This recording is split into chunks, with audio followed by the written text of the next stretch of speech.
Цијанид може, анализи нема. Сериозен јас меѓу институционалните тврдења и обдукцијската документација отвара прашање за вистинска причина за смртта на нашите најмили.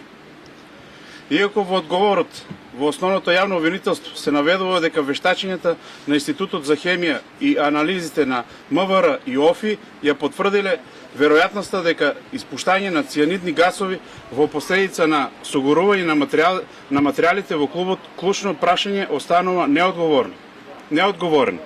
Дали при обдукциите е направена конкретна токсиколошка анализа за цијанид и други отровни гасови во телата на нашите починати деца.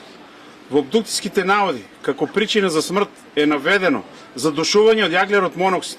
Меѓутоа, во самиот обдукцијски налог јасно се наведува дека од телата се земени крв и урина за одредување на јаглерод моноксид, како и за токсиколошката анализа, при што изрично стои дека останатите токсиколошки анализи ќе бидат дополнително доставени. До денес овие дополнителни резултати не се доставени на семејствата, ниту се содржани во конечните обдукцијски наводи.